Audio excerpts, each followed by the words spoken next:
Módulo 40 da frente 2 da nossa apostila, página 163, pessoal. Vamos dar continuidade ao estudo da ondulatória. Na última aula a gente acabou iniciando uma parte do estudo das ondas um pouco mais técnica e a abordagem um pouco diferente das anteriores, né? Nas quais as anteriores até são as mais importantes, que falam basicamente sobre os elementos de uma onda, como comprimento de onda, frequência e a sua velocidade, principalmente na equação fundamental. Na última aula a gente falou sobre potência e intensidade de ondas. E assim, só para resgatar a ideia com a qual a gente trabalhava, são duas aulas, né? Os módulos 39 e 40 falam do mesmo assunto, só que lá naquele módulo 39 a gente falou um pouco mais teórico, depois a gente fez alguns exercícios teóricos a respeito. Agora nesse módulo aqui, o que vai aparecer são exercícios e aplicações mais matemáticas, digamos assim. A primeira delas, e talvez a mais importante, que se torna cada vez comum, é essa daí. Os aquecedores solares têm muito a ver com o nosso assunto de potência e intensidade, principalmente por conta desse dispositivo aqui, ó, que comercialmente é chamada de placa, mas no final das contas é uma placa coletora e a área dessa placa coletora aqui ó, influencia muito no resultado de aquecimento que você vai ter. Tanto é que quando vai fazer a instalação, o técnico pergunta quantas pessoas, quantos banhos, mais ou menos, para ele poder fazer a conta de quantas placas dessa que precisa. Na realidade, se a gente lembrar que a intensidade de uma onda eletromagnética ela depende da potência da fonte e da área onde essa onda consegue abranger, aí a gente vai entender a questão da placa coletora. Aliás, esse dispositivo é muito bom para a gente, inclusive, estudar outras partes da física que nós já estudamos. Por exemplo, aqueles processos de condução térmica, né, de transmissão de calor. Ondas eletromagnéticas em forma de radiação chegam nas placas que são pretas, justamente para absorver a maior parte da energia solar. Essas placas são revestidas de vidro para poder formar uma estufa, já que os raios infravermelhos não vão conseguir sair dali, porque o vidro é opaco às ondas de calor. Por condução, a água que passa aqui nos tubos fica quente, e por ser quente e fluida, ela vai subir para o reservatório por convecção. Agora, a radiação que chega lá do Sol, ou seja, a energia solar, vamos dizer assim, né? Se você imaginar a incidência solar na placa, tem muito a ver com a nossa aula de hoje, que é o seguinte: você tem a potência do Sol, que é uma só, e a área de abrangência dessa potência. Ou seja, se o telhado inteiro fosse feito dessa placa, obviamente você teria uma quantidade de energia acumulada por tempo muito maior. A questão também depende muito de qual é a angulação que essa energia ou que essa onda eletromagnética do Sol chega na sua incidência. A verdade é que quando a incidência é de 90 graus, e isso na hora de instalar, o técnico tem que colocar essa placa de forma a pegar a maior parte do Sol possível, no maior ângulo possível também. Aí você tem a intensidade máxima, que é medida em watts por metro quadrado, e essa intensidade máxima vai gerar a energia máxima para você poder aquecer a água. Essa água aquecida, porventura, aquecida e depois reservada no boiler, né? Esse reservatório, tecnicamente, é chamado de boiler, reservatório de água quente, é um reservatório térmico isolado. E assim, mais que no assunto que tangencia nossa aula, tem a ver com aquela questão: a energia solar é igual ao calor para aquecer a água. O calor para aquecer a água é aquele calor sensível que a gente já estudou, quimicão. E a intensidade solar é aquela que você multiplica a área pelo tempo de exposição, e aí a intensidade vezes a área vezes o tempo de exposição é a energia solar. E no caso aí a intensidade em watt por metro quadrado, a área em metro quadrado, o tempo, e por aí vai. Então essa igualdade aqui, ó, não necessariamente desse jeito, vai ser normal da gente fazer num exercício, ok? Então é importante quanto à onda luminosa eletromagnética, a onda sonora também tem a sua a sua intensidade. A intensidade da onda sonora é medida do mesmo jeito, fazendo a potência da fonte dividido pela área de abrangência. São os mesmos watts por metro quadrado. Só que aí a intensidade ela influencia numa outra maneira de medir a onda sonora, que é a respeito do nível sonoro, que usa um logaritmo para calcular os decibéis. Essa parte a gente viu na aula passada também, e a intensidade sonora medida em decibéis. Na verdade, qualquer que seja a intensidade também tem uma relação muito íntima com a amplitude, né? Quando a gente fala som forte de intensidade alta, tem amplitude alta. Som fraco com intensidade baixa tem a amplitude baixa. Uma coisa importante aqui para poder salientar é que, assim como nas ondas sonoras, nas ondas luminosas, essa intensidade também tem a ver com a amplitude da onda. Além disso, tem a ver também, obviamente, com a frequência, como a gente viu na aula passada.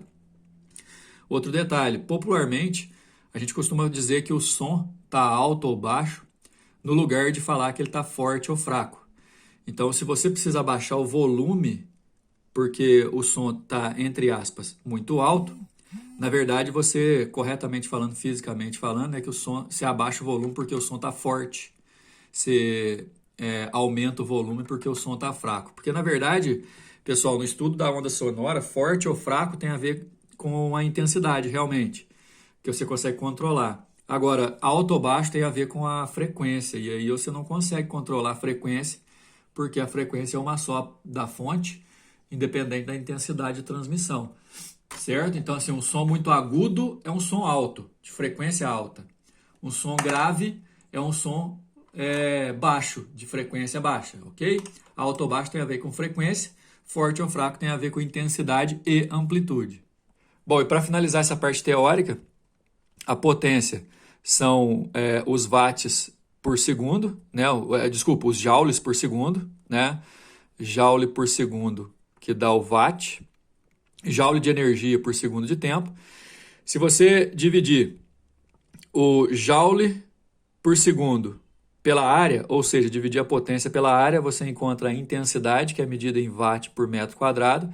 E como na maioria das vezes a gente vai estudar ondas esféricas, essa área vai ser a área de uma esfera, que a gente já estudou lá nas nossas aulas de matemática, que a área da esfera é 4π vezes raio ao quadrado, mas aqui esse raio a gente vai chamar de x, por conta de x ser a distância do ponto de onde a gente está medindo a intensidade até a origem da onda, que é na sua fonte.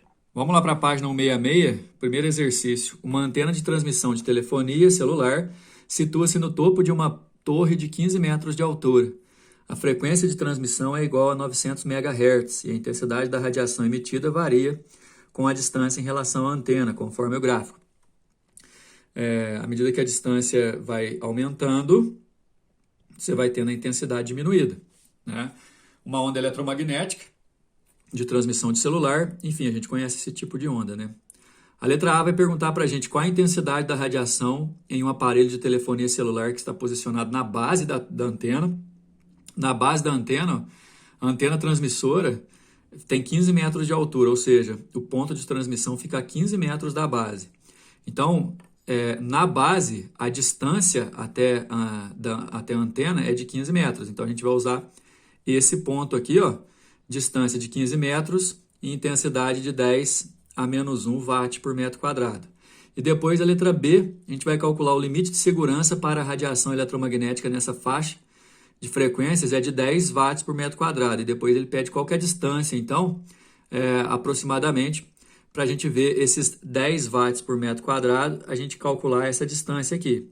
O detalhe é o seguinte, com qualquer outro ponto ou uma questão de proporção, a gente vai conseguir fazer esse cálculo, mas a potência dessa fonte é sempre a mesma, independente do ponto que a recepção esteja dela. O que vai mudar com a distância desse ponto é a intensidade. Então, olha só, a letra A está perguntando qual é a intensidade, é só uma leitura de gráfico, como eu já tinha mostrado para vocês ali. O aparelho celular, que aqui é dos mais antigos, hein? Tá louco. O aparelho celular na base, ele fica a 15 metros da antena, já que a própria antena tem 15 metros de altura. Olhando pelo gráfico, quando a distância é de 15 metros, a intensidade é de 10 elevado a menos 1 watt por metro quadrado, a resposta da letra A. A letra B que pergunta qual que vai ser a distância mínima que a gente poderia ficar com segurança a partir ou em relação a essa antena. Lembrando que a letra B informa que a intensidade de segurança tem que ser no máximo 10 watts por metro quadrado. Então a gente pode fazer por uma proporção. Se a 15 metros eu tenho 10 a menos 1, a que distância que eu teria 10? Não é isso? Como o I varia inversamente com o quadrado da distância, a gente vai ter o seguinte: você vai poder fazer a regra de 3 aqui, ó. Só que esses valores você vai ter que elevar ao quadrado. Ok? É mais ou menos você pensar o seguinte, quer ver? Ó? Essa intensidade aqui, ó, de 10. Quantas vezes que ela é maior do que essa de 10 a menos 1? É 100 vezes maior. 100 vezes maior uma distância, como você tem que trabalhar com a raiz quadrada, já que na fórmula é a distância 4πx ao quadrado, para aparecer esse 100 aqui, ó, essa distância tem que ser 10. Ou seja, para uma intensidade 100 vezes maior, a distância tem que ser 10 vezes menor. 10 vezes menor que 15 metros dá 1,5 metro, então a resposta da letra B. Número 2, o aproveitamento da luz solar como fonte de energia renovável tem aumentado significativamente nos últimos anos. Umas aplicações é o aquecimento da água, densidade de 1 kg por litro, para o uso residencial. Em um local, a intensidade da radiação solar, efetivamente captada por um painel solar com área de 1 metro quadrado, é de 0,3 kW por metro quadrado. Então, em 1 metro quadrado eu consigo 0,3 kW, que multiplicando por 1000 aqui, por causa do quilo, vai dar 30 watts, não é isso? O valor do calor específico da água é 4,2 kJ por quilograma grau Celsius. Vai vendo, ó, kilojoule, quilograma, quilowatts. De repente a gente não vai precisar transformar nada, né? Nessa situação, em quanto tempo é possível aquecer 1 litro de água? Olha só, 1 litro de água, galera, tem 1 quilo de água. De uma temperatura de 20 até 70 graus. Ou seja, a gente vai ter uma variação de temperatura de 50 graus Celsius, né? Agora, a primeira coisa é o seguinte: a intensidade é a potência sobre a área. Como eu tenho uma área de 1 metro e uma intensidade de 0,03, multiplicando cruzado aqui, achei a potência. 0,03 kW de potência. A potência é a energia pelo tempo. Então, quer dizer que o tempo, se eu trocar aqui, ó, vai ser a energia pela potência. A energia, para variar a temperatura, é na forma de calor sensível. Quimicão, olha aqui, ó, massa, calor sensível, variação de temperatura. E a potência, a gente acabou de calcular lá em cima. Agora é só substituir os valores, porque lembra que eu falei que estava tudo em quilo, então não precisou mudar nada. A massa é de 1 litro, que é a mesma coisa que 1 quilo, porque é água. 4,2 está em quilojoule por quilograma, então eu posso usar o calor sensível assim mesmo. A variação de temperatura, como eu já havia dito, é de 50 e a potência de 0,03. Então, se a gente resolver tudo aqui, ó, 50 vezes 4,2 dá 210, dividido por 0,03 dá 7.000 segundos. A resposta é a letra D. Número 3. No esquema abaixo está representada uma antena transmissora de TV e 2 prédios P1 e P2. A antena transmissora, o prédio P1 está mais próximo do prédio P2. Aliás, o prédio P1 está mais próximo da antena transmissora do que o P2. Aliás, eu posso até colocar aqui já, né, a distância entre a antena e o P1 é de 2D, né? Tudo é 3D. A distância entre os dois prédios é D. Então, do P1 até a torre, 2D. Do P2 até a torre, 3D. São essas duas distâncias que a gente vai usar, ok? Considerando-se desprezível o amortecimento das ondas durante a propagação, ou seja, as ondas podem chegar com o mesmo formato e com a mesma amplitude nos dois casos, determina a relação I1 sobre I2 entre as intensidades dos prédios P1 e P2. Obviamente, a intensidade no prédio P2 vai ser menor justamente porque ele está mais longe, a distância é maior. A intensidade, ela depende da potência da fonte, que no caso, a torre é uma só. Para os dois prédios, a potência é uma só também. Só que vai variar inversamente proporcional ao quadrado da distância. Quanto maior for essa distância aqui, menor vai ser a intensidade. Então, a gente já sabe que em P2 a intensidade vai ser menor. No caso do prédio 1, de intensidade 1, a potência dividido por 4π distância ao quadrado, olha a distância do prédio 1 até a torre, 2D ao quadrado. No caso do prédio 2, mesma potência, porque é a mesma torre transmissora, 4π 3D, a distância do prédio 2 é 3D, só que ao quadrado. E aí, pessoal, essa aqui, ó, que ele quer que a gente faça I1 sobre I2. O I1 é potência 4π 4D quadrado, elevou ao quadrado. O I2 é potência 4π 9D ao quadrado. Se você conservar essa primeira e multiplicar pelo inverso da segunda, você vai poder cortar a potência, você vai poder cortar o D ao quadrado e também vai poder cortar o 4π. Tá vendo? Aí vai ficar aqui, ó, nesses cortes, fica 1 sobre 4 na parte de cima e 1 sobre 9 na parte de baixo. Você pode conservar a primeira, 1/4, multiplicar pelo inverso da segunda, que é 9 sobre 1, dá 9/4 a resposta do exercício. Número 4, vamos fazer um exercício interdisciplinar aí, né? Falar de fotossíntese. É uma reação bioquímica que ocorre nas plantas para a qual é necessária energia da luz do sol, cujo espectro de frequência está dado a seguir. Olha só, muita atenção, principalmente para essa aqui, que é verde, porque devido à clorofila a gente enxerga as folhas onde realmente a captação de luz acontece e tudo mais. A gente enxerga verde porque ela reflete a luz verde. Mas presta atenção também na amarelo, porque a amarelo também, na sua maior parte, é refletida. E outra, pessoal, para definir a cor da onda eletromagnética, você não tem uma única frequência, é sempre uma faixa de frequência, né? Por exemplo, o verde é do 5,2 vezes 10 a 14 Hz até o 6,1 vezes 10 a 14 Hz. Repito, na fotossíntese, a menor absorção ou maior reflexão é sempre na verde e depois na amarela. Então, vamos lá. Letra A. Sabendo-se que a fotossíntese ocorre predominantemente nas folhas verdes, de qual ou quais faixas de frequência do espectro da luz solar as plantas absorvem menos energia nesse processo e justificam? Olha só, absorver menos significa refletir mais. Então, a resposta é a seguinte. Anotem aí, por favor. A folha verde reflete predominantemente a luz verde e seguida da luz amarela, o que provoca a sua coloração verde amarelada. Essas cores mais intensamente refletidas são as menos absorvidas e ocorre a faixa de frequência daqui até aqui, né? Do 5 vezes 10 a 14 até o 6,1 vezes 10 a 14. Das duas faixas citadas, a faixa de frequência menos absorvida pelas plantas é a da luz verde, de 5,2 até 6,1 vezes 10 a 14. Ou seja, simplesmente, se você quiser responder qual que vai ser a que menos absorve, você pode colocar verde em primeiro lugar, amarelo em segundo lugar e suas respectivas frequências. A letra B está dizendo o seguinte: num determinado local, a energia radiante do Sol atinge a superfície da Terra com intensidade de 1000 watts por metro quadrado. Se a área de sua folha exposta ao Sol é de 50 centímetros quadrados, aqui está em centímetro, aqui está em metro, tá vendo?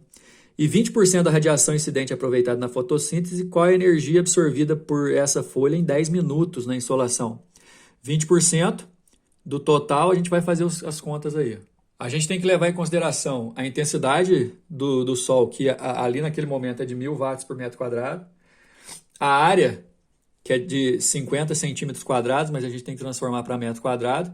E os 20%. Né? Então é o seguinte, ó, a energia vai ser 20% de toda a potência pelo tempo de funcionamento. Agora, potência, pessoal, lembrando aqui, vamos anotar, ó, que a intensidade é potência sobre área. Então, se eu multiplicar cruzado aqui, ó, eu vou conseguir justificar que potência é intensidade vezes área. E por que ele está usando potência? Porque potência é energia por tempo. Se você multiplicar cruzado aqui, então, energia vai ser potência vezes tempo. É o que está aqui, ó. Energia é potência vezes tempo. Porém, por que está multiplicado por 0,20 aí? Porque ela aproveita 20%. Ok? A potência eu substituo por intensidade vezes área e está aí o tempo. O detalhe, 0,20 dos 20%, 1000 da intensidade desse I aqui, ó. 50 vezes 10 a menos 4, porque eu passei aquela área para metro quadrado, é a área, e o tempo de 10 minutos, ou seja, 10 vezes 60 segundos. E aí eu consigo achar a resposta, porque vai ser o seguinte, quer ver? Ó? 1000 vezes 10 dá 10 à quarta. Aí esse 10 com esse 1000 conseguem eliminar o 10 a menos 4. Depois é só multiplicar.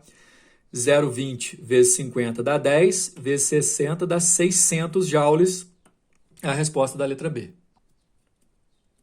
Número 5, a epilação. Aqui está falando epilação, mas popularmente escrito como depilação a laser, né? Beleza. Consiste na aplicação de uma fonte de luz para aquecer e causar uma lesão localizada e controlada nos folículos capilares, para evitar que outros tecidos sejam danificados. Para evitar que os outros tecidos sejam danificados, selecionam-se comprimentos de onda que são absorvidos pela melanina presente nos pelos, mas que não afetam a oxihemoglobina do sangue e a água dos tecidos da região em que o tratamento será aplicado. Aqui está querendo dizer o seguinte, que a modulação da onda, que vai ser usada ali no laser, é específica para atingir o ponto de nascimento dos pelos, né? A figura mostra como é a absorção de diferentes comprimentos de onda pela melanina, oxihemoglobina e água. Aqui a região de absorção da água, a da melanina, né, é um pouco, não é linear, mas é a que é mais constante. Enfim, qual é o comprimento de onda em nanômetro, porque aqui já está em nanômetro, né, ideal para epilação a laser? Ou seja, qual é o comprimento que vai atingir especificamente, como ele disse aqui, ó, a melanina e não as outras regiões. O ideal é que seja um comprimento de onda que não consegue atingir as outras regiões. Então, se você olhar aqui, ó, a partir do 900, a água é atingida. Então, eu não quero atingir a água. De 400 a 1100, que o gráfico está mostrando, todos atingem a melanina, só que vai ter um bem aqui, ó, que não atinge a oxihemoglobina. Ou seja, aqui em 700, ó, não chegou a atingir a água, porque a água atinge acima dos 900, e na oxihemoglobina a 700 não acontece nada, é zero aqui a absorção, tá vendo? Então, a melanina vai ser a 700, só consegue atingir a melanina, que é o ideal, por isso a resposta é a letra B. Próxima aula a gente vai voltar a estudar alguns fenômenos que a gente já estudou para a luz, mas a gente vai estudar para as ondas em geral, a gente vai falar sobre reflexão de ondas. Valeu, até mais.